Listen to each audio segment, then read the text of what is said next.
Boa noite. Sua arma é uma câmera, sua munição, os fatos. A transformação social é a sua ambição. Onde ocorrer mobilização, o argentino radicado na Bahia, Carlos Frozato, está lá. Um militante com uma câmera e é assim que ele se autodefine. Nós vamos conversar no Perfil Opinião de hoje com o cineasta, escritor, teatrólogo, poeta Carlos Frozato. Boa noite, Carlos. Boa noite, Deni. É um prazer ter você aqui com a gente, né? Mais uma vez aqui na TVE, para a gente conversar. Prazer é meu, né? Sempre. Pois é. Carlos, a gente faz um programa aqui que é o Perfil e Opinião, e é assim que a gente quer começar com o seu perfil mesmo, né? Saber um pouco mais, né, da sua origem. A gente falou que você nasceu na Argentina. Hoje você tem pouco sotaque, vamos dizer assim, argentino. Obrigado. De tanto que se apropriou da nossa língua. Tento ainda, né? Não é fácil. Mas fala muitíssimo bem português, né? E a gente vai saber dessa trajetória aqui também. Mas eu quero que você conte um pouco da sua história mesmo, a começar pelos seus pais, irmãos, em que local na Argentina você nasceu e essas influências que vieram a formar, né, o cineasta, escritor Carlos Frozato. Bom, eu, como você falou, nasci na Argentina, em Buenos Aires. Meu pai é italiano. Ele chegou muito novinho, com 3, 4 anos na Argentina, como a grande parte dessa Argentina, né? Povoada por imigrantes, né? Espanhóis, italianos, poloneses, árabes, judeus, né? E, bom, e aí meu pai, minha mãe é argentina, descendente de italianos e galegos, né? Artista plástica, fotógrafo. Meu pai é músico de cinema, de teatro, dramaturgo, roteirista. Então é todo um processo que eu vivenciei em casa, em Buenos Aires, muito próximo às artes, constantemente. E bom, aí eu fui me nutrindo de tudo isso até que em determinado momento eu já trabalhava, tinha iniciado meu trabalho em teatro, em cinema, algumas produções do grande cinema lá, de cinema industrial na Isso Argentina. com quantos anos mais ou menos? Não, isso já nos início dos 20, por aí, né? Eu mais ou menos por aí, isso. Mais ou menos em 80, 79, 80, por aí. E aí, em seguida, em 82, eu vou para o México. O que te fez sair da Argentina para ir para o México? Olha, eu já estava trabalhando, aquele período, bom, teve a Guerra das Malvinas, que eu tive, eu ia viajar antes, mas eu estava na reserva, não podia viajar, né?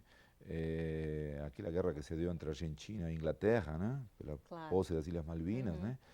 E aí eu ia viajar no ano anterior, aí não pude, eu esperei e viajei depois. Eu tinha conhecidos, amigos que trabalhavam na área de fotografia, de cinema, que estavam no México e me convidaram, né? E aí eu decidi sair, era um período que na Argentina, é decir, era um processo que não me estimulava muito a trabalhar e eu queria colocar em prática o que sempre tinha feito durante minha adolescência, até minha infância, que era estudar outros países e pesquisar mapas e viajando em imaginação. E eu já tinha uma experiência prévia na Argentina de ter viajado de carona. Então você já tinha um fascínio muito grande tinha, pela viagem, né? Que eu vou descobrir depois estudando a vida de Che Guevara, que ele tinha feito viagens muito similares a que eu fiz e que eu não sabia que ele tinha feito.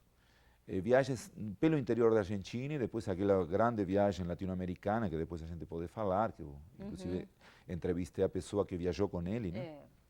Então aí eu decidi, depois de alguns poucos trabalhos feitos na Argentina, não, nada de direção, nada, digamos, em posto de destaque dentro do que eu fazia, eu comecei a trabalhar com meu pai, no que ele me levava nas produções, eu corrigia os textos que ele fazia, e fui aprendendo tudo que aprendi, realmente aprendi aí, né? Em casa, praticamente com ele. E aí eu fui para o México e, bom, aí começou outro processo, né? Fiquei quase um ano e depois eu decidi sair viajando por toda a Latinoamérica, inicialmente com amigos e depois sozinho, carona. E você fazia o que no México? O que você estava fazendo no México? Olha, eu fui justamente para fazer um curso de cinema, acabei não conseguindo entrar na universidade, que era uma universidade, o CUEC, Centro de Estudos Universitários de Cinema, é uma escola muito importante no México, relacionada com Los Angeles, com Estados Unidos, para as pessoas que fazem cinema. E aí resolvi fazer umas viagens pelo norte do México. Chegando já na fronteira com os Estados Unidos, tivemos alguns problemas porque na época os passaportes tinham que ser guardados. Trancados, trancados em casas de amigos, porque as pessoas utilizavam muito os passaportes argentinos para entrar nos Estados Unidos. Nós não tínhamos interesse nisso, só estávamos viajando por México com um amigo. E bom, e esse foi o fato que providenciou que eu conhecesse Latinoamérica, porque fui deportado do México para Guatemala, porque nós estávamos com o passaporte em mãos, lá no norte do México. Então fomos para DF, que é a capital, e de aí, bom, estávamos com visas vencidas e não sei o que, e fomos para fora e foi fantástico, porque eu agradeço. Como tem momentos, né, na vida da gente em que ocorrem situações em que, naquele momento, a gente fica assim constrangido, fica até triste muitas vezes, né, achando que foi um fato ruim, mas porque a gente não tem essa visão distanciada no futuro para ver o que vai acontecer e o que é que a gente vai colher de frutos daquilo dali. Não, né? um tema que sempre me interessou foi justamente a migração, não? Tema que é muito candente hoje, não? Inclusive em países europeus, Brasil e outros países sofrem isso, não? As entradas dos latino-americanos na Europa. E eu vivenciei isso, não? Saindo, mas foi com um país latino-americano, muito mais triste, não? Mas por uma questão, aquela época que você está viajando, assim, não tem muito compromisso com muitas coisas, né? Mas eu agradeço às autoridades mexicanas tudo que eu faço hoje. Então eu faria um monumento a aqueles agentes de imigração, porque graças a isso que percorri toda a Latinoamérica durante a década de 80. E quase toda a década de 80, quase na toda. realidade, né? Eu voltei à Argentina em 86, estive um ano aproximadamente, voltei a sair em 87, já pelo lado do Brasil. Eu passei por aqui, fui para a Guiana Francesa, aí fui para o Caribe, trabalhando em navios, vendendo livros que não eram meus na época, na Guatemala, por exemplo, vendia livros. Mas você já escrevia, né, nesse período também? Escrevia também? tudo, mas não tinha publicado nada. Só começo a fazer tudo isso, é decir, a condensar e a solidificar e a dar uma presença concreta a toda essa minha viagem aqui, na Bahia, quando eu chego e faço o curso de teatro. Isso em 89? 89 a 93 eu faço um curso de teatro na UFBA. O que te levou assim a optar em fazer um curso aqui de teatro?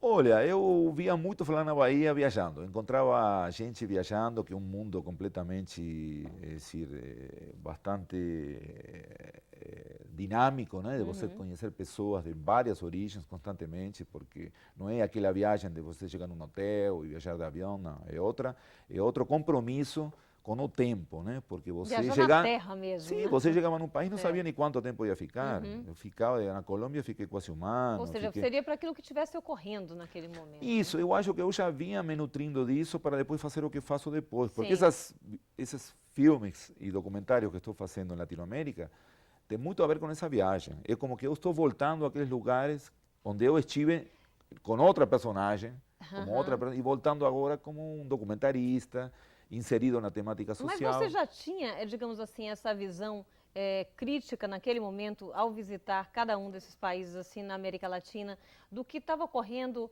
historicamente, politicamente? E você já imaginava fazer alguma coisa com isso, Carlos? Olha, aos poucos. Eu tinha mais um conhecimento, meu interesse era mais histórico, arqueológico, antropológico, era o conhecimento das culturas. A questão política ia sendo tocada tangencialmente. Claro que naquele período era o período áureo, digamos, das guerrilhas em Latinoamérica, tinha muitas em vários países, eu não me inseri em nenhuma delas, mas eu passei lateralmente muitas, especialmente na América Central, eu vivenciei isso transitando pelas estradas, praticamente momentos bélicos, né, que a gente passava, e conheci pessoas que estavam inseridas nisso, e a partir daí comecei a me interessar pelo assunto, não? No Peru também, em vários países eu tive essa possibilidade de conhecer pessoas que estavam inseridas nesses processos que eu chamo de libertação latino-americana, e o que eu acabei fazendo depois, não? Como um filme sobre Che Guevara, esse último de Marighella, que a gente vai comentar depois. Eu acho que minha universidade, além de ter feito, claro, a Universidade Federal da Bahia em teatro, já estava feita anteriormente, não? Claro. Que eu só fui colocar no papel e na tela posteriormente, né? Foi a vida, na realidade, né, que estava ali te formando, né? E essas oportunidades que você teve, assim, a chance de vivenciar através dessas viagens bem diferentes, né? Assim, através com mochila, de ônibus, enfim, vivendo nesses locais, vivenciando de fato a Sim, cultura claro. de cada um desses Que eu locais. faria amanhã, se pudesse de novo. Eu também. Então, vamos lá. Bem, pois é. Então, quando você chega aqui na Bahia, por que você resolve realmente se estabelecer durante um período, fazer faculdade, tudo isso? Não, bom, o tema da faculdade era mais para oficializar um trabalho que eu já vinha fazendo. Tanto é que eu cumpri meu período lá, cumpri todas, não tive muitas faltas, mas eu, ao mesmo tempo, já comecei a trabalhar, me relacionar com o mundo do teatro daqui, fiz assistências de diretores importantes daqui, participei de muitas peças, acabei fazendo muitos trabalhos em teatro durante a década de 90, digamos, todos os 90 me dediquei mais a isso. E ao mesmo tempo começavam aqueles problemas políticos que já havia, claro, mas teve um fato que foram os 500 anos do Brasil, lá em Coroa Vermelha, né, perto de Porto Seguro, que eu considero um pouquinho uma mudança de meu trabalho. E não? por quê, Carlos? Porque eu presenciei aquela repressão que houve do governo federal, do governo local, inclusive, contra as manifestações de protesto que houve contra a comemoração dos 500 anos. Tinha gente que achava, eu inclusive acho também, que não havia muito para comemorar. Né? Aconteceu mesmo no ano 92 em Latinoamérica como um todo, né? com a comemoração dos 500 anos da América, digamos. Né? E, bom, aí eu estava lá, eu estava fazendo fotografias, fiz fotos que depois estão aí num livrinho daquela repressão que houve, aqueles protestos. E isso aí me levou a conhecer muita gente ligada ao ambiente político aqui que eu não conhecia. Eu vou aproveitar e mostrar logo esse livro aqui, né? Vamos falar a respeito dele, né? Aproveitando aqui a oportunidade que a gente tem muita coisa para mostrar. Então, aí é uma foto somente um indígena Patajau, Jajanjai, que se colocou bem na frente do batalhão de Jô, que tem uma foto posterior que está dentro do livro, onde ele coloca o arco e flecha e aponta para o... Vou procurar aqui. Tem várias aí, porque são fotos daqueles dias. Então, isso eu acho que foi uma espécie de mudança no meu trabalho, saindo um pouco do aspecto cultural assim, e voltar mais para a militância política. Né? Tem Sim, essa aí essa também. fotografia aqui que eu vou mostrar agora, foi a que eu achei primeiro, né? Ok, aqui a gente já está... Deu direitinho, né? Opa, dá para a gente ter uma ideia exata perfeito, assim um quadro fantástico. né? da Tá melhor que a fotografia, foto, exatamente. Carlos, sim. É isso aí. Sim, então a partir desse momento... Teve né? esse momento e teve depois, imediatamente, foi aquele protesto que houve na UFBA, na Escola de Administração e na Escola de Educação, contra os estudantes protestaram contra a violação do painel do Senado, não? O senador Antônio Carlos Magalhães e outros senadores tinham violado o painel e sabiam como as pessoas votavam dentro do próprio Senado, e isso repercutiu negativamente na população, especialmente nos estudantes que saíram querendo chegar lá a residência, não, no próprio ACM, e isso aí a polícia interferiu naquela ponte que está no Canela, né? E aí teve uma repressão. Eu estava lá e fiz um documentário que se chama Maio Baiano, e aí também, juntamente, foi aquele período, 2000, outro foi 2001. Pois é, eu quero saber justamente isso, né? Como é que essas coisas assim, esses fatos sociais, políticos ocorrendo naquele momento, de que forma você começa a trabalhar cada um desses fatos nos países pelos quais você esteve, ou tematicamente, onde você resolveu, através dos temas que você resolveu abordar, né? A começar por esse maio aqui na Bahia. O Maio Baiano bom, eu chamei de Maio Baiano, que depois foi um título que foi até utilizado. As pessoas falam 16 de maio, porque foi 16 de maio de 2001, mas também falam em Maio Baiano, que eu tomei o nome do Maio francês, né, de 68, mas parece que o nome vingou. Já vi muitas matérias e artigos, reportagens chamando aquele evento, aquele episódio de Maio Baiano. Né? De alguma maneira a gente acabou batizando o que não aconteceu com a revolta do Bussu, que as pessoas me perguntam se o nome foi meu, não foi, já existia o nome, né? As pessoas chamavam a revolta do Bussu, aí eu só coloquei o nome do documentário aquele, né? Então aí é muito, tem uma certa liberdade, como uma certa maneira de afrontar aqueles episódios, uma liberdade já proposta de não ter digamos, um patrocinador exclusivo do tema. Por exemplo, esse estudante foi feito praticamente sem nada, né? Não teve praticamente apoio financeiro nenhum, porque eu queria justamente respeitar o espírito do que estava acontecendo, né? Que era um protesto contra as empresas de transporte, mas também contra o sistema como um todo, né? Contra o sistema político, né? Que promove essas empresas que não acabam tendo participação popular nenhuma e por isso as passagens custam o que custam, né? E os serviços estão como estão. Né? Ruins, né? Como sempre. Péssimos. Péssimos. Então, né? esse tipo de trabalho que a gente faz, a gente tenta dar uma opinião sobre o que está acontecendo dessa maneira, fazendo esse tipo de trabalhos assim, dessa maneira, né? Ou seja, na realidade, o que me parece, assim, vendo assim, não a totalidade, mas é parte da sua obra, você pode me corrigir se eu estiver errado, é que a realidade ela existe de acordo com o olhar que nós temos a respeito das coisas, né? E tem o olhar, em geral, também da mídia, de acordo com os seus interesses, em divulgar. E isso sempre é uma parte da realidade. Né? E aí tem a nossa realidade. Quer dizer, quando você coloca o olhar a respeito de um fato que está ocorrendo, o que você busca na realidade? Porque a partir dali também já tem suas lentes. Né? E suas lentes já vêm cheias de conceitos que você já tem e um discernimento crítico a respeito de uma realidade. Então, o que você busca na realidade mostrar em seus documentários e filmes? Bom, a gente se insere num campo que é o menos divulgado, digamos, não é? Porque essa visão que pouco se vê, praticamente, não é? A gente tem a mídia hegemônica como um todo, não? Que mostra da maneira que ela quer o que quer. E a gente hoje, bom, eu falo a gente, mas hoje tem milhões com as novas tecnologias e o advento de tudo que a gente vê diariamente na internet, Facebook e tudo isso.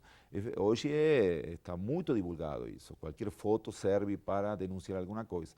Na época não era tão assim. Então, eu falo de um fato na Revolta do Bussu, que praticamente eu era a única câmera que estava por dentro, além dos jornalistas que trabalhavam para os jornais e as TVs, que muitas delas foram expulsas do processo, foram expulsas do processo de filmagem porque os estudantes sabiam que depois os materiais iriam ser deturpados na hora de dar as notícias. Né? Então praticamente era protegido dentro das manifestações pelos próprios estudantes, era incrível isso. As marchas paravam quando a minha bateria acabava. Eu tenho testemunhas disso, falava ontem, uma marcha lá na Lapa parou porque minha câmera estava sem bateria. Tínhamos que parar numa vendinha para carregar a bateria. Ninguém estava. Hoje todo mundo está filmando, né? Então eu acho que o trabalho nosso se insere aí, em mostrar, não diria outro lado, porque hoje todos os lados estão praticamente expostos, mas a gente tenta transitar dentro dessa visão de uma maneira independente e tentando tentando multiplicar a visão que a gente acha que é a visão da rebeldia, a visão do que raramente pode chegar a se concretizar algum dia, né? Como alguma vez falou Darcy Ribeiro, eu acho que ele falava que ele fracassou em tudo que ele fez, né? Fracassou tentando ajudar os indígenas, fracassou tentando organizar uma universidade da Brasília, fracassou no ensino das crianças, mas ele não gostaria de estar no lado ou no lugar de quem venceu. Então é aquela coisa, né? A gente continua fazendo, a gente sabe que a gente sempre, geralmente, sofre muitas derrotas, né? Mas eu acho que esses materiais ficam e sempre estão servindo, né? Para alertar as pessoas e conscientizar, né? É claro. Carlos, a gente vai fazer um pequeno intervalo e a gente volta daqui a pouquinho, falando um pouquinho dessa temática que é a liberdade, né? E a liberdade de poder expressar tudo isso que você está produzindo ao longo desses anos. Pronto. Daqui a pouquinho a gente volta. Obrigado.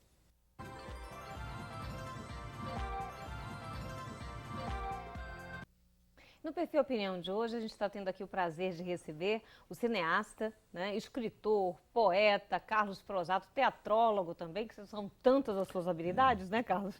Teatrólogo está um pouco... Pois é, a gente estava falando um pouco também, e nós falamos no bloco anterior a respeito de alguns filmes já e até livros também do Carlos, e eu quero aproveitar para a gente mostrar esse aqui, que foi o Maio Baiano, que a gente esteve comentando também no bloco anterior, né?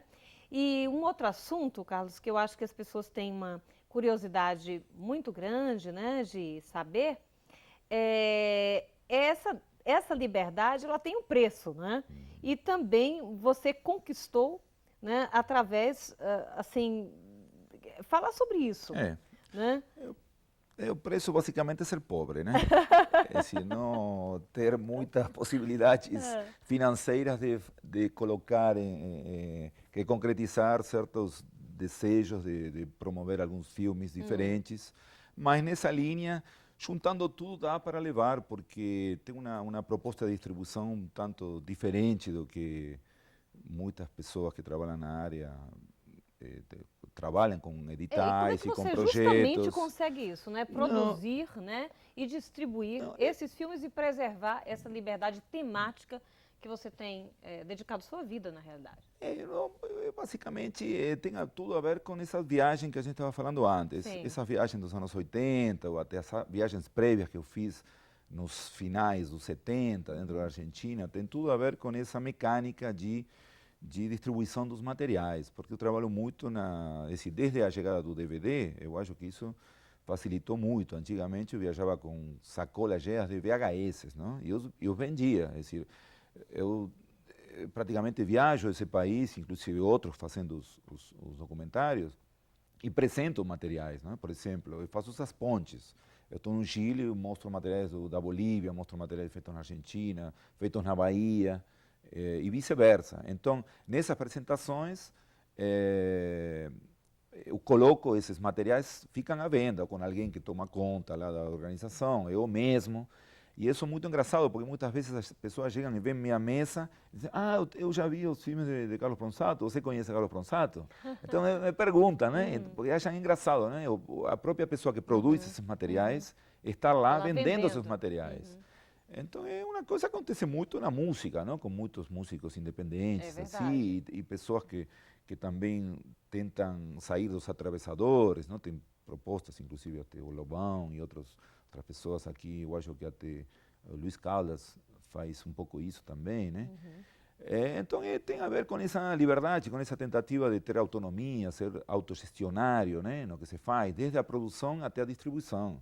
É decir, você escolhe a ideia, você escolhe a maneira como faz, você escolhe os seus próprios entrevistados, você recorta o material, que tem que ter um recorte, né, finalmente, e você sai, você vende. Agora mesmo no Rio Mais 20, que teve o evento da É que você Cúpula dos esteve Povos, participando lá também, né? eu viajei, além de estar convidado para apresentar 2 filmes, apresentamos o Marighella na Guerches e outro, a Bolívia Guerra da Água, num evento que era um evento mais ambientalista, né? Eu levei 500 mídias dessas aí, 500, que hoje entram numa malinha assim pequena. É E decir, como é que foram as vendas? todo, Todo. acabou tudo. Maravilha. Então aí você recupera o que você às vezes não ganha num edital, como dentro teu ofício. Por exemplo, eu como diretor de um edital ganharia talvez o mesmo que ganhei vendendo os 500 DVDs. Em vez de esperar um ano por um edital, eu na viagem fui e voltei. Agora, desde que voltei até hoje, não teve mais nada, entendeu? Estou esperando. Tá, mas uma coisa teve. Eu sei que você lá no Rio Mais 20 estava lá com sua câmera na mão, né?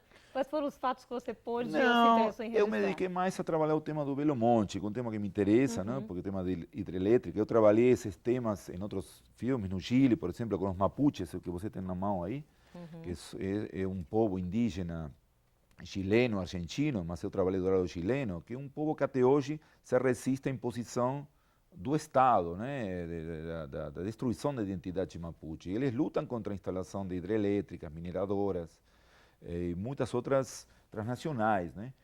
E, bom, isso aí um pouco representa o que seria Belo Monte aqui, né? As grandes empresas que estão entrando no Chile, eles são os grandes resistentes a isso. E muitas comunidades apoiam, estudantes, professores, tem muita gente, militância política, inclusive. E então aí me dediquei mais a registrar alguns depoimentos de indígenas, porque me interessa o tema a partir da visão indígena do tema. E além disso, Isso já objetivando assim a um finalização de um trabalho trabalho? futuro, é isso. Ah, Porque eu já tinha feito manifestações em Brasília com o Raoni e outras personalidades, então eu vou juntando materiais. É decir, o trabalho nosso, eu falo nosso meu, não sei sim. se nosso, tem outras pessoas que fazem também coletivos, que eu conheço mais como coletivo. O que eu faço é mais feito por aí em grupos. Sim. É raro você encontro na fotografia, por exemplo, pessoas. Aqui tem um fotógrafo chamado Rogério Ferrari, que ele faz muito o que eu faço na fotografia. Ele vai para a Palestina, vai para o povo curdo, viaja ao mundo também, mas com sua câmera e sua especificidade de autogestão também.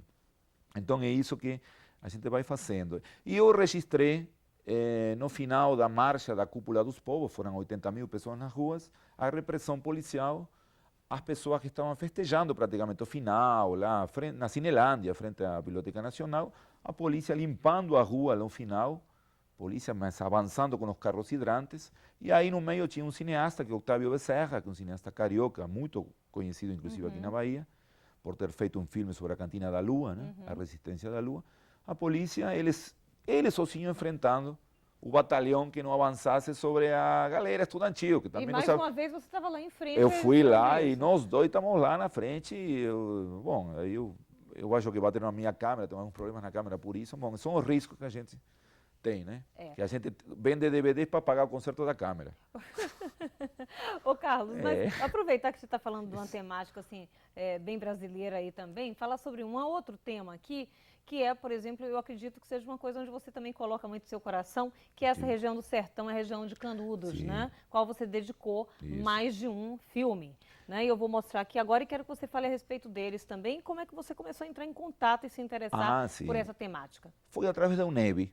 Foi um convite, na época eu me dedicava mais ao teatro, para dirigir uma peça chamada Epopeia de Canudos, e aí eu fui a Canudos no ano 92, e a partir daí eu comecei a me apaixonar, como você falou, pelo tema. Eu já gosto de desertos, Atacama, desertos no México, e quando eu vi o sertão e eu vi aquele espaço geográfico específico de Canudos, eu enlouqueci com isso e com a história, com a resistência de Antônio Conselheiro, que é um emblema, não? É um emblema do que a gente vive até hoje, não?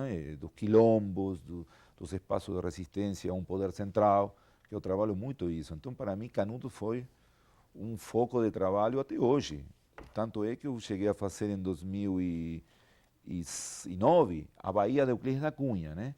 A partir de um livro de Oleone Caudillo Fontes, não? Que é um escritor baiano muito importante, e fizemos juntos essa viagem e tentando seguir os passos de Euclides da Cunha na Bahia.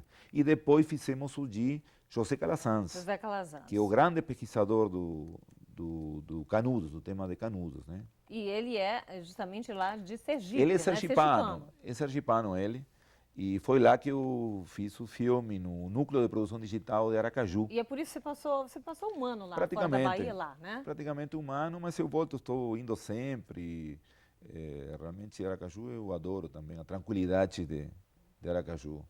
E a orla, principalmente, que aqui não temos orla, né? Pelo menos não temos nenhuma estrutura, né? Lá tem. Pois é. E como é que vão surgindo os livros, né? Se não temos orla, digo, temos mar. É verdade, nós temos belíssimo. um mar. Não temos uma que lá estrutura. Não tem, mas lá tem estrutura, tem trocar. Pois é, né? eu acho que pelo menos juntar as duas coisas seria bom, né? Mas o fundamental a gente tem aqui que essa lindíssima natureza, falta estrutura na realidade.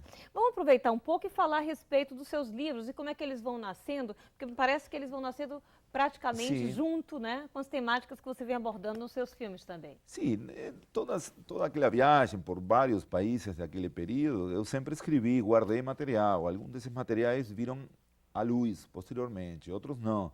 Mas nessas viagens que eu venho fazendo já, digamos, há uns 10 anos, novamente por Latinoamérica, já especificamente para fazer esses trabalhos, todos acabam tendo praticamente um livro. Por exemplo, Bolívia, fiz 5 trabalhos lá, a Guerra do Gás na Bolívia, a Guerra da Água, a Assunção de Evo Morales, que foi emocionante aquele período. Eu escrevi um livro chamado Bolívia, Poema Rebelde, É um livro de poemas sobre Bolívia, não só que está em espanhol, aqui não circulou muito, mas os bolivianos lá, cada vez que vou, é sobre a rebeldia do povo boliviano, não somente nesse período, sino sempre, não? Tem um histórico de rebeldia impressionante em Bolívia, né? E Eu você escreveu algum romance também ou não, não? contos. Eu Contos. nunca me aventurei num romance, eu acho que eu sou de um fôlego mais curto, né? Eu vou mostrar aqui 2 livros, aí depois a gente pode falar justamente a respeito dos filmes Isso. também, né, que Esse, correspondem. esse é um pequenininho que resume vários poemas bilíngues para Esse um daqui, evento de né, Cuba, primeiro. esse, que teve uma convenção nacional de solidariedade a Cuba, e esse livro foi repartido, foi distribuído, foram feitos 1000 exemplares para distribuição. Ok, E Che, o outro, então agora. esse já é uma terceira versão de um livro meu, esse já é uma editora de São Paulo, né, que se interessou, me pediu os originais, eu cedi a eles, e um grupo de ex-presos políticos, né, pertencentes à Ação Libertadora Nacional, o grupo que Marighella fundou nos anos 60, e eles têm uma editora, né, e eles publicaram esse livro, agora saiu de Marighella, que se chama Marighella, Poemas sem Licença para Carlos Marighella. E aí são 20 poemas sobre o Che e a vida dele, um resumo que eu faço da vida dele. E isso surgiu na época que eu fazia o filme sobre o tempo que o Che esteve na Bolívia, né? Foi o tempo final. Pois é, e você falou desde o primeiro bloco, né, o quanto foi marcante essa viagem que você fez de volta do México, aqui, né, Sim, praticamente quase 10 anos, veio também para o Brasil, voltou para a isso. Argentina e tal, que Então, de alguma forma coincide com essa viagem que o Che fez também, né, também em sentido em inverso. sentido inverso, Isso, né? E aí eu vou mostrar aqui os filmes, eu quero que você fale isso. especialmente desse daqui. Esse aí realmente é o que eu tenho mais empatia, né? Porque representa o final da vida do Che Guevara, que eu considero um intelectual operário, né? Alguém que teve que tomar armas porque a palavra não bastava para que as pessoas entendessem, e ele participou daquele período de luta armada desse continente, né? E aí eu tenho entrevistas, inclusive a pessoa que captura Che Guevara, que é o Gary Prado, e tem o último sobrevivente da guerrilha, da retaguardia que foi exterminada, só sobreviveu um, morreu há 2 anos, mas ali está. Então você faz um verdadeiro trabalho jornalístico aqui Claro, o também, né? jornalismo é um trabalho que praticamente está todo embutido aí o jornalismo, né? Quais foram as coisas mais curiosas, né, mais singulares que você Olha, encontrou, por exemplo, realizando esse filme? nesse trabalho eu acho que perdi a grande entrevista que eu gostaria de ter colocado, que foi com a pessoa que deu a última comida ao Che, que é uma senhora, chama Cortés. Ela entregou um prato de sopa de maní, de amendoim, e teve as últimas palavras com ele, mas ela não quis gravar a entrevista. Eu falei 3 horas com ela chorando, me contando as coisas, mas ela pediu para não gravar e eu não gravei. São aquelas entrevistas que ficam no teu interior, mas ninguém vai conseguir saber, conhecer, não é isso que às Pois é, vezes. mas você mostra, por exemplo, a arma com a qual o Che foi morto, Aí né? é outra pessoa, aí é a viúva do capitão Gutierrez, né? Que foi, segundo se diz, que deu tiro de graça no Che e que cede a arma para o sargento Terán, que é o que mata o Che Guevara, não? Que ele estava com uma carabina M1 e achou que a carabina era pouco para matar Che Guevara. Então saiu e o Gutierrez dá a carabina M2, que é o título do filme. Carlos, E ele você se mata. emociona, assim, muito quando está fazendo filmes como esse, com essa temática, por exemplo? Aí vem a parte da poesia. Eu acho que a emoção eu canalizo na escrita e na outra eu tento dar um pouquinho mais de objetividade, que nós sabemos que não existe, né? Por isso meu programa de documentário se chama Subjetiva Latino-Americana, que é uma tomada que a gente conhece de cinema, não? Que são os olhos do ator, Claro. quando caminha, ou quando anda, ou quando vê dentro do cinema, essa câmera que se move, né? Então eu acho que eu canalizo mais nesse lado. E a emoção está sempre presente. Por isso que eu não consigo fazer certos trabalhos que me convidam, ou ter uma regularidade em um tipo de trabalho, porque sem essa emoção eu não conseguiria trabalhar. Como eu inventei esta maneira de poder sobreviver, vendendo esses DVDs assim, com pequenos apoios, eu sei que o prato de feijão vai estar sempre aí. Então eu vou te perguntar uma coisa, como é que as pessoas podem adquirir, então, seus trabalhos, seus DVDs? Olha, tem um site que eu tenho, que é La Mestiza Audiovisual, né, que depois imagino que vão ser colocados por aí embaixo. e as pessoas entram em contato e eu mando esses materiais por correio. Ou nesses debates que toda semana estou em algum lugar apresentando, ou colocando meu nome em Google, eles vão chegar de alguma maneira no site onde está o catálogo dos filmes. Né? Bem, antes de eu começar a mostrar assim, uma série de outros filmes aqui também, porque tem esse que é super interessante e está ligado à mesma temática, né?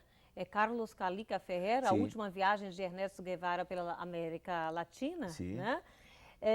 Eu quero falar sobre ele, mas antes disso eu quero ir para um outro tema, Sim. que é justamente os prêmios, né? Você já assim, você ganhou vários prêmios com muitos desses filmes aqui. Eu quero que a gente comece a comentar, especialmente a respeito de um com que a gente deseja, inclusive, encerrar esse bloco depois, mas eu quero que você comente antes, que é justamente Carcará, que tem uma grande curiosidade aí, as pessoas não sabem, né? Carcará bom, é a famosa música, né, com a qual Maria Bethânia praticamente começa a sua carreira, né? Bom, tem dois autores, só que sempre se conheceu um, que é João do Vale, né? Mas tem também o José Cândido, né? Bom, eu conheci Cândido em Aracaju, no lançamento de um livro sobre Lampião. Aí me falaram, aquele senhor que está aí sentado é o autor de Carcará. Como, não é? Como todo mundo me pergunta ainda, quando eu falo do Carcará, todo mundo fala João do Vale. Não, não. E aí eu fomos na casa dele, gravamos rapidamente uma tarde de um sábado, em 2008, eu acho que foi. E, bom, e fizemos um material, editamos 5 minutos, colocamos no festival de 5 minutos aqui, que tem um festival nacional que já vingou, sempre todo ano tem, e ganhamos o prêmio Roberto Pires com esse material, que se chama Pega, Mata e Come. É um material assim raro porque quase ninguém conhecia José Cândido, né? Que ele comenta aí como que ele fazia Mas te impressionou assim no depoimento dele? Bom, primeiro a humildade dele, a maneira como ele se mostra, não? E sabendo que essa música é quase um hino da música popular brasileira e alguém que está aí praticamente esquecido, né? Porque ele, claro que teve seus direitos autorais, mas realmente para a mídia não foi uma pessoa conhecida, né? E isso eu gosto de resgatar isso, eu gosto dessas coisas aí também, né? E foi fantástico ter conhecido ele e esse prêmio eu acho que deu mais visibilidade a esse trabalho, né? Ok, então vamos fazer o seguinte, vamos terminar esse bloco agora vendo e assistindo Carcará. Meu nome é José Cândido da Silva. Eu nasci no dia 11 de março de 1927. A música minha nascia trabalhando. Eu fiz essa música, o Carcará, em 54, 55. Glória a Deus, Senhor, nas alturas, e viva eu de amargura. O carcará é um pássaro, uma ave de rapina que eu conhecia desde menino, que na minha terra tem muito, né? E eu via as travessuras dele, pegando pinto, borrego novo, etc. Mas em 1955 eu voltei do Rio de Janeiro à minha casa lá na Puxinanã, e lá meu pai queimou uma roça, uma broca, como nós chamamos lá, e botou fogo em todos os aceros, né? Resultado, o fogo ainda estava aceso e um carcará entrou no meio daquele fogaréu e apanhou uma cobra que tinha morrido queimada naquele fogo ali, né? Aí eu fui comer no galho de uma baraúna, né? Aí me veio inspiração. Aí eu fiz a música, que ficou na gaveta dos cantores nordestinos 9 anos. Ninguém gravou, até Luiz Gonzaga, que foi um deles, né? Ele disse assim, quando a música foi gravada, que estourou, que foi realmente um grande sucesso, ele disse, e pensar que essa bufa ficou na minha gaveta há quase 10 anos. João do Vale entrou na minha música porque ele me pediu um abrigo, que ele era servente pedreiro, e eu levei para minha casa e lá ele ficou 5 anos comigo. Ali ele aprendeu as minhas músicas e saiu. Como ele tinha conhecimento já no meio artístico, já tinha gravado com gente importante, e eu era meio inibido e fiquei nas mãos dele. Ele aprendia a música e ia depois dizia, ô Cândido, vai assinar um contrato na fábrica tal, que fulano de tal vai gravar a nossa música. Aí já era nossa, né? Mas ele foi importante na minha vida, no meu ingresso na música, justamente por isso. A cantora que gravou a música, né, quando ela tomou conhecimento, era a cantora da elite do Rio de Janeiro, né, Nara Leão, né? E eles formaram o show A Opinião, era João do Vale, Zé Quete, Nara Leão. Um mês ou dois depois ela adoeceu e convidou Maria Bethânia para substituí-la. Maria Bethânia chegou, que não é uma grande cantora, mas é uma belíssima intérprete, né? Aí botou o Carcará nas alturas e Maria Bethânia hoje é dona do mundo artístico justamente graças ao Carcará.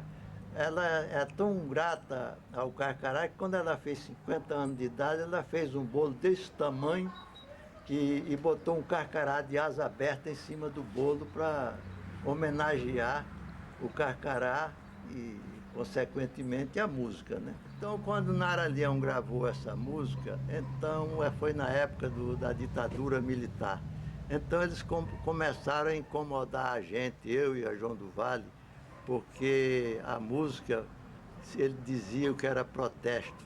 Por isso é que ela cresceu mais justamente por isso, né?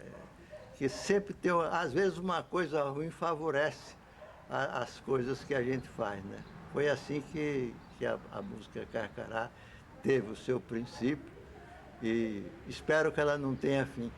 Carcará é malvado, é valentão, é a águia de lá do meu sertão. O borrego novinho não pode andar, ele puxa no umbigo até matar. Carcará, pega, mata e come. Carcará, não vai morrer de fome. Carcará, mais coragem do que homem. Carcará, pega, mata e come. Carcará, pega, mata e come. Carcará, não vai morrer de fome. Carcará, mais coragem do que homem. Carcará, pega, mata e come.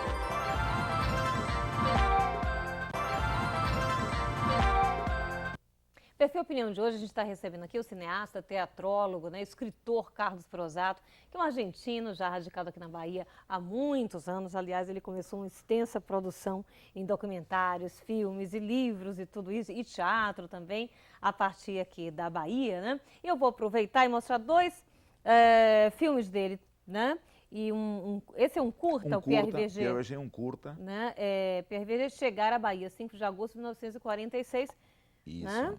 Que as pessoas podem acessar em YouTube. Esse está colocado. Eu não coloquei porque não sei colocar os filmes no YouTube. Ainda? As pessoas vão colocando. Então está totalmente liberado quem quiser então colocar. Aí as pessoas podem conferir, né? E Até Oxalá vai a guerra.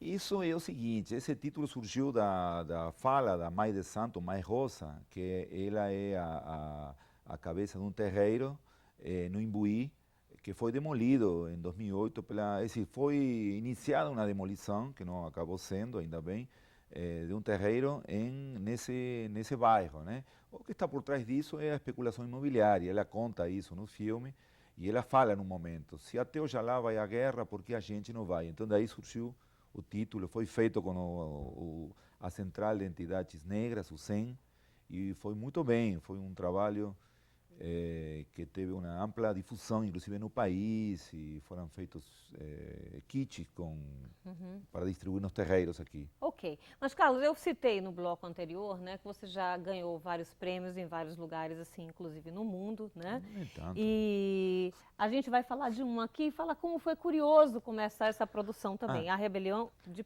Pinguins. A Rebelião dos Pinguins.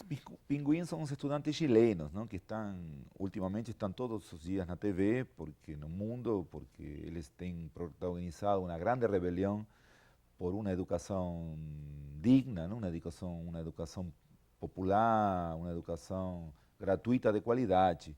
E eles, em 2006, pararam praticamente o Chile, né? E eu estava vindo da Bolívia, entrei no Chile para fazer um documentário sobre esse tema. E eu cheguei sem nada, porque acabou tudo na Bolívia. E não conhecia ninguém lá também? Ninguém, só tinha um telefone. Aliás, um nome que o Silvio Tendler, o cineasta bastante conhecido, carioca, tinha me dado uma produtora do Chile, né? E eu fui no consulado boliviano para tentar conseguir um recurso vendendo meu filme de Evo Morales. Eu acabava de sair da Bolívia, tinha me passado uns dias lá da permanência, e eu troquei a multa que eu deveria pagar na Bolívia por um filme de Evo Morales com a polícia lá, imagina. Eles aceitaram. Aceitaram. Não, tudo bem, vamos trocar. Então eu dei o filme e salvei a multa que eu ia ter. Então cheguei no Santiago do Chile sem nada, só com a passagem. Fui no consulado, o cônsul da Bolívia comprou 10 DVDs, foram $100, eu acho, mais ou menos na época, e com isso comecei a produção. Fui no Ministério da Educação, conheci as pessoas, e aí está o registro das principais lideranças do movimento. E o filme parece que gostaram, porque acabou ganhando um prêmio importante, que era Lutas de Auto-Organização no Continente, pela Claxo, né? E, bom, tem muitas histórias desse tipo, né? Porque essa liberdade que a gente tem de trabalho é um risco ao mesmo tempo, né? Não é todo mundo que teria, talvez você se referiu à emoção e ao prazer de fazer, e a essa paixão que leva a fazer isso dessa maneira, porque de outra maneira você pegaria o primeiro voo de volta e acabou, mas eu acho que de alguma maneira você está aí fazendo isso porque alguma coisa tem para que você faça. Eu não sei, estou na Bahia por alguma coisa, você sabe que aqui, talvez por isso que eu cheguei aqui, não? Eu tinha que ser daqui, que eu refizesse toda essa viagem dessa maneira. Pois é. Eu vou mostrar então, já que a gente está falando a respeito de prêmios, desse prêmio que você recebeu. E eu sei que quando você recebeu, você estava justamente no sertão, ali nessa região, né, de Canudos, no maior sol, e não pôde nem comparecer na realidade para recebê-lo, mas que foi super importante, que é Madres de Plaza de Mayo, não é isso? Memória, Verdade e Justiça. Eu estava justamente estávamos trabalhando sobre a Bahia de Euclides da Cunha, e recebo a ligação que eu tinha recebido o prêmio Roberto Rossellini, que é o maior, receber um prêmio com esse nome para um documentarista, para um cineasta em geral, não, mas para um documentarista, né? Alguém que trabalhou sobre o neorrealismo italiano, é realmente uma profunda satisfação, né? E isso tem muito a ver com esse trabalho que a gente vem fazendo sobre o período dos anos 60 e 70 na América Latina, né? Porque as Madres de Plaza de Mayo sofreram e sofrem até hoje, não? A perda dos filhos. E qual foi a sua abordagem nesse filme? A abordagem, eu trabalho com uma das linhas mais de Praça de Mayo, são duas linhas, eu trabalho com a linha fundadora, né? Que são, elas se dividiram, né?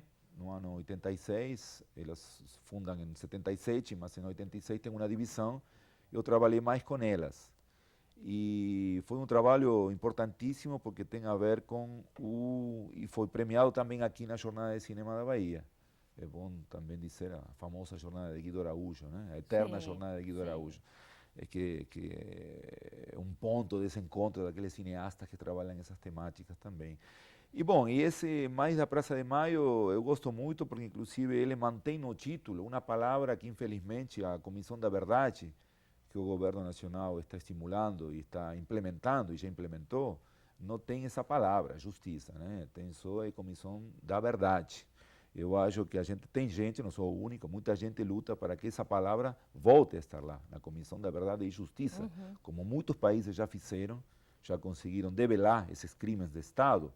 O Brasil, espero que também faça isso, mas sem nomear pelo nome, que é a justiça, vai ser difícil. Essa comissão não vai ter esse poder. É verdade. Então isso está aí e está também no filme de Marighella. No filme de Marighella a gente retoma esse tema dentro do filme. Pois é, e o filme Marighella a gente vai falar daqui a pouquinho, porque é o filme de trabalho ainda, né, que está em foco, né? E aproveitando também, né, os 100 anos e tudo isso. Agora, eu quero ainda da gente falar, né, porque eu acredito que esse personagem, né, que se torna um personagem da história, ainda tem um apelo assim para a população em geral e um apelo também emocional para as pessoas, que é o Che Guevara, né, muito grande. Você fez um outro filme também dedicado a ele, tem esse livro que eu já mostrei aí de poesias, e aqui você encontra justamente com um companheiro de jornada dele, que foi justamente uma jornada contrária que você fez, vinda do México, parando né? Isso, o Carlos Calica Ferrer foi companheiro, foi amigo de infância e da adolescência. O pai dele era um médico da asma, porque o Ernesto Guevara era asmático, né?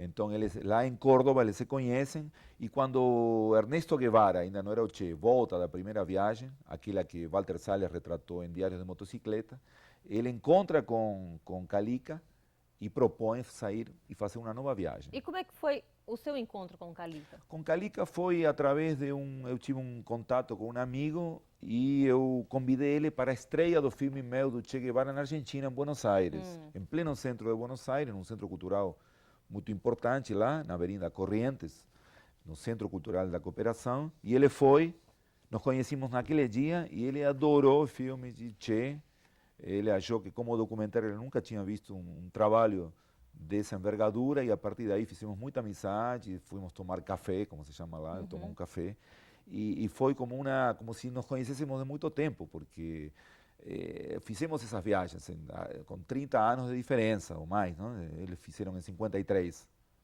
Eu fiz, claro, 30 anos depois.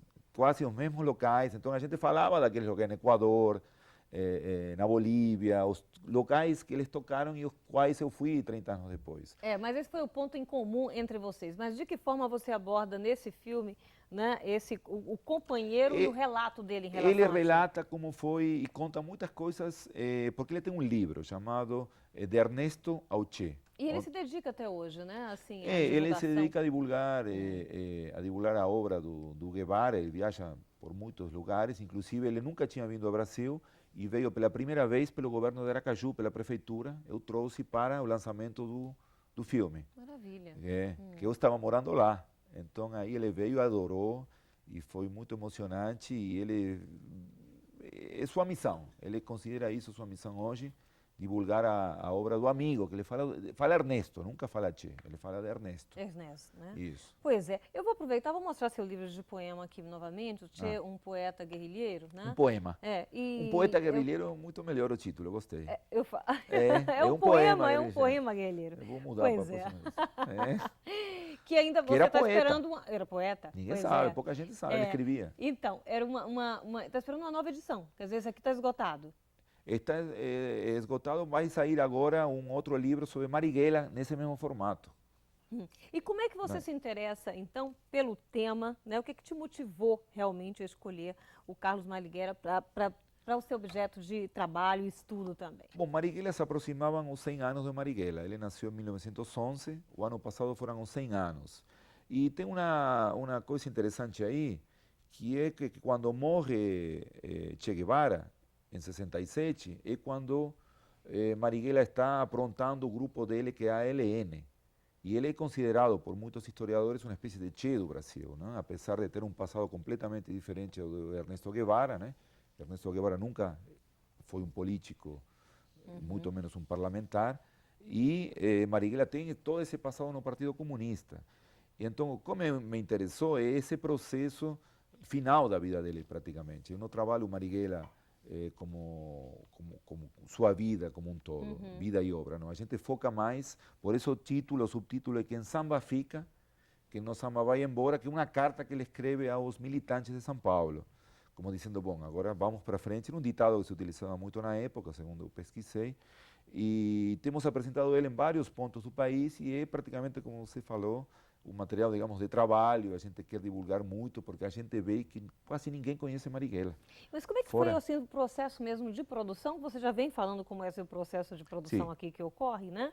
Mas assim, para conseguir fazer justamente esse trabalho e abordar esse, digamos assim, o fim do Marighella, né? Bom, os trabalhos não são feitos, digamos, começa hoje, não tem um cronograma específico. Os cronogramas são totalmente mesclados, porque mistura um filme que vem está em 80% de finalização, aí começa outro em 10%. E o Marighella eu comecei, se não me engano, foi no final de 2009, com entrevistas, quando eu já estava no Rio. Basicamente são entrevistas no Rio e em São Paulo, e na Bahia, né? Então, o processo é feito juntamente com outros filmes ao mesmo tempo. Mas meu interesse era focar o período da luta armada, entendeu? Não é um trabalho que a gente vai lá para saber exatamente como morreu, quem matou, não é meu interesse particular. Claro. meu interesse talvez um pouco mais poético, né? É uma poética de resistência que é praticamente todos esses trabalhos, né? As pessoas a partir daí que podem procurar outros dados mais específicos. Por um lado tem a parte jornalística, como você falou, mas por outro lado tem a parte mais poética de resistência, de militância que está aí inserida no filme. E está inserida através dos depoimentos das pessoas que você Sim, entrevistou. sim, eu entrevisto aí praticamente a nata da ALN, da Ação Libertadora Nacional, o Carlos Eugênio, o comandante Clemente, a maioria das pessoas, o próprio Carlinhos Marighella, né? Então eu acho que é um filme que é um aporte a mais, porque tem um outro filme, que é um filme de grande produção, chamado Marighella, feito pela Isa Ferraz, que é da família, sobrinha do Marighella, mas a gente achou que também teríamos que dar uma visão focada naquele aspecto da luta armada. Quando você faz um filme assim como esse, você chega a pensar assim na importância que tem um filme como esse, principalmente para a juventude, porque eu sei que você é convidado, né, por várias universidades em em todo o país, para exibir os seus filmes, para comentar a respeito dos seus filmes, para falar a respeito da sua forma singular de fazer a produção, tudo isso. Então existe aí um público assim que te conhece bastante, né, e que tem grande interesse pelos seus filmes e tal. Aí quando você entrevista, né, todas essas pessoas e aborda o Marighella, né, que importância tem isso para essa juventude hoje? Bom, isso é justamente o que a gente tenta transmitir, né? Que Marighella é uma espécie de símbolo de uma época, mas uma época que pode, de alguma maneira, retornar, talvez não com as mesmas características, não ser o mesmo que aconteceu, mas o espírito que estava embutido naquela juventude, e não somente juventude, né?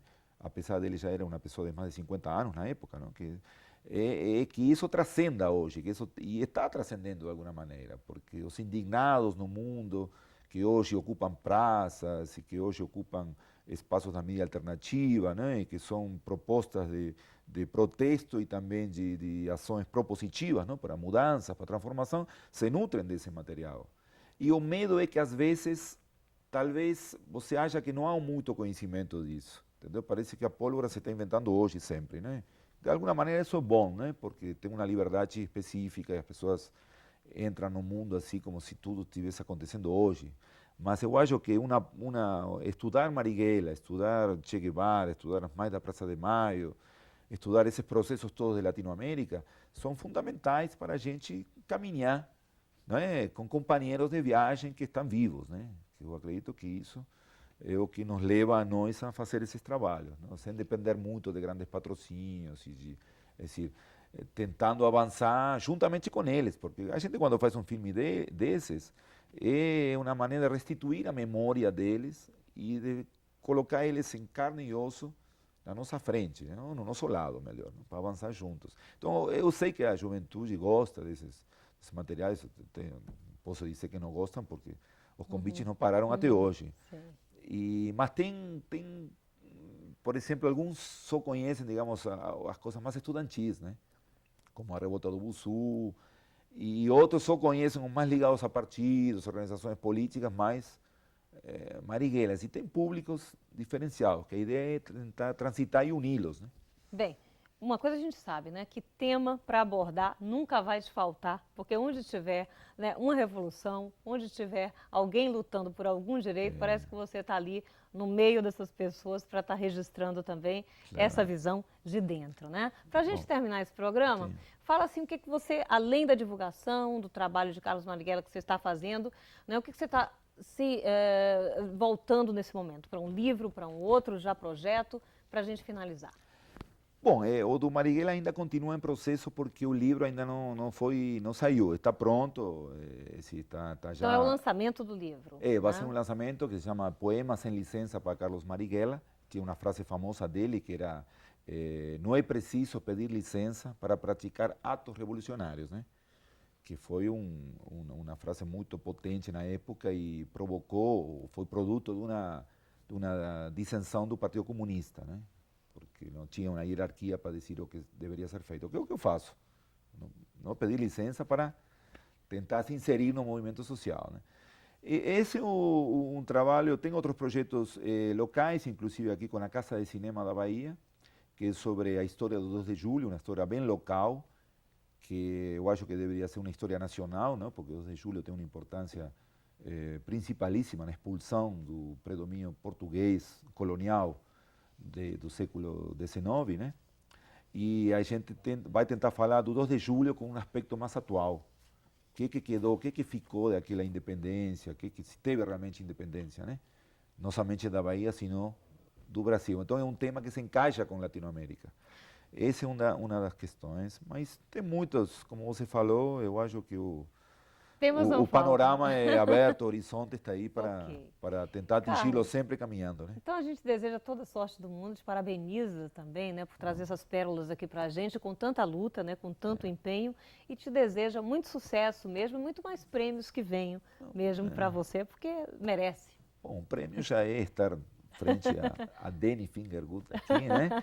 E, bom, e essa coisa de ser argentino morando na Bahia, eu sempre lembro uma frase de Caribe, que alguma vez perguntaram para ele, você nasceu na Bahia? Ele falava sempre, não tive essa felicidade. Então eu falo a mesma coisa. Obrigado. Grata a você. E a gente está encerrando aqui mais um Perfil Opinião e a gente volta na próxima semana, se Deus quiser. Até lá.